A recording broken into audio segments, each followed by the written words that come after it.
Hello everyone, this is Shriyans and welcome back to another video. In this video, I'm going to talk about something which all of you already know, but probably you don't know the technical name of it. What I'm talking about is the oldest cipher called the Caesar cipher. And this is a very common cryptography technique. Probably you've heard of it by the name of ROT13, but even if you have not heard of it, it's no problem. We're just going to explore what it is and code it in C++ just for the fun of it. And yeah, let's go. So before just diving into coding, I want to tell you what it is. So I'll just put it on the screen. I'll tell you what it is, and then you can then you'll understand it better, and then we'll code it in C++. Okay. So to understand the Caesar cipher, just for example, let us take a letter or a word called hello. So HELLO. Now this word, if this has to be changed, okay. So you would give an input, a number, say for simplicity purposes, let us give 1 first. So if you give 1, so all the letters will be increased by 1, or you can as well decrease, that is up to you. So for example, if you increase everything by 1, what comes after H? I, F, P. I, F, M, M, P. This should be the value if the input key is 1. But what if the input key for the exact same word hello is 13? What if it's 13? Now this is what is called ROT13, because you're rotating by 13. So ROT 13. So if you give 13, I have done this before, the answer should be U, R, Y, Y and pipe. So you might wonder what this pipe is. If you observe properly, H, you count 13. I, J, K, L, M, N, O, P, Q, R, S, T, U. So you have U. Then for E, F, G, H, I, J, K, L, M, N, O, P, Q, R. So you have R. And for L, M, N, O, P, Q, R, S, T, U, V, W, X, Y. So count 13 letters, you get Y. But when you count for O, what does it become? P, Q, R, S, T, U, V, W, X, Y, Z. It's done. So 1, 2 more spaces are left to go. So after the letters or characters, we should call them letters. After the English alphabets in the ASCII table come the special characters. So this is the way you write your modulus operation. Okay, the straight brackets, for example, mod A. So this is called a pipe. So this will be printed at the end. Now this is our desired output for the ROT13. So we'll just code it in C++ and then we'll see if we get the correct output or not, and we'll just have some fun together. Hi everyone. So we've seen the the logic of what we're going to code today. So let us look at the implementation right now. So I have my own boilerplate template here. We're coding in C++ as you already know. And over here, let me declare a character array called Cypher. And well, we can just give it a static size of 100. And as you all know, I like to make separate functions. And so over here, you have a void decode function. This takes a character array and the key. So over here, let us have a for loop. 0 I is less than string length of array I++, but to use the string length, it's better we include string.h.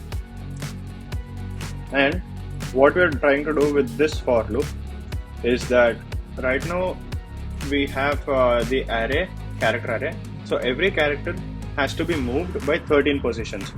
So that is why we were using the for loop to access each character. But for that we will need a array to store it, and that is why we have declared Cypher here. So we have Cypher of I is equal to array of I plus key mod 26. And it's mod 26 because there is only 26 alphabets in the English language. And well, probably all of you have already noticed I've made a small mistake here. This I has to be declared outside the for loop. The reason is because, well, over here every character array ends with the the null character. So you'll have to mention that here, and if I was local to the for loop, then it wouldn't be accessible here. So that is the only reason. So now that we have this should be encode, my bad. So now that we have the encoding, so this what actually is happening here is the iterations of the loop will happen till we reach the end of the array, and every character in the array will be rotated by so many characters. So for example, if you give 13, which is the famous rot 13, then you will have key mod 26. So every letter will move by 13 characters. Okay, so now that is done, now you have let us just print this thing here, cout Cypher, and let's just see if the function actually works. So you have encode of array, and let's give 13, but the array is not declared, so you have character array of 100 is equal to hello.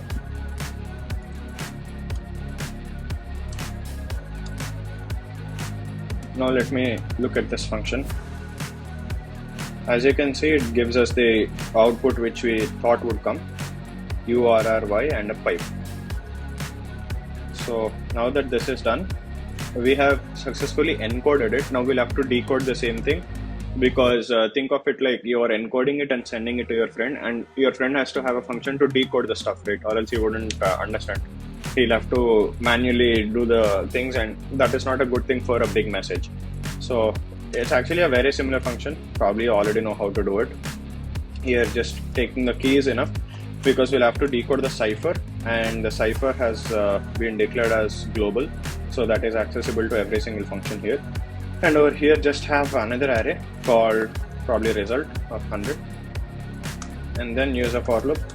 Int I is equal to 0, I is less than string length of cipher I++, and the similar case here,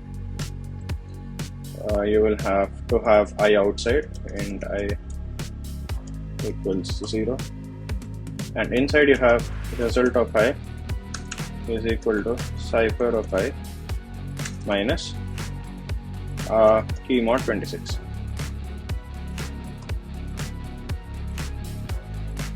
And over here you will terminate the character array with the null character, and you will just print it, cout probably no, just print result of it. Let us see if both of them are working fine. You have decode of 30.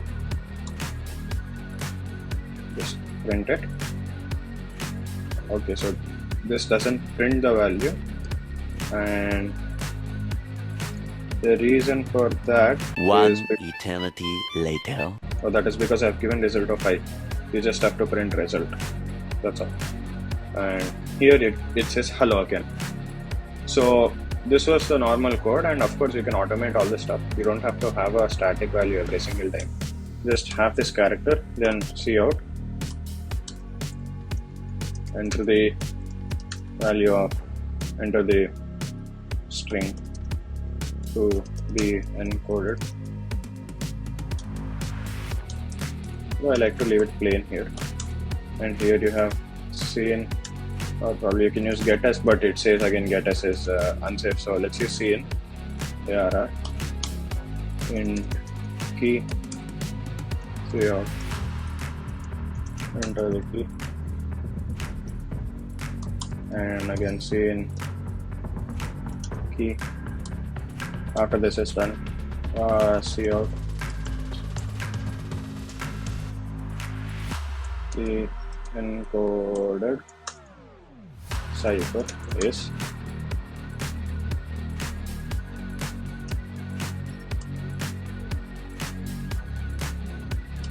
below this. You have cout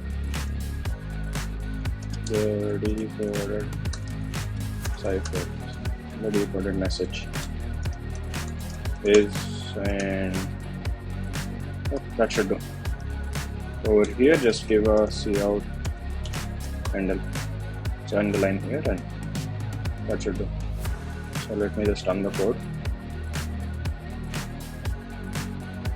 Okay, I have missed these here. That's all. So run this code again. Enter the string to be encoded. I'll just increase the size of this. Say hello. Enter the key 13. Encoded cipher is this, and the decoded message is this. So I hope you had fun writing this program for yourself. It's a very basic program, and it is the simplest cipher you can find, the Caesar cipher. So share it with your friends and just help them increase their vast knowledge about the cybersec field, as this comes under cryptography, and which is a part of cybersecurity. So that's all we have in this video, and see you soon with the next one. Bye.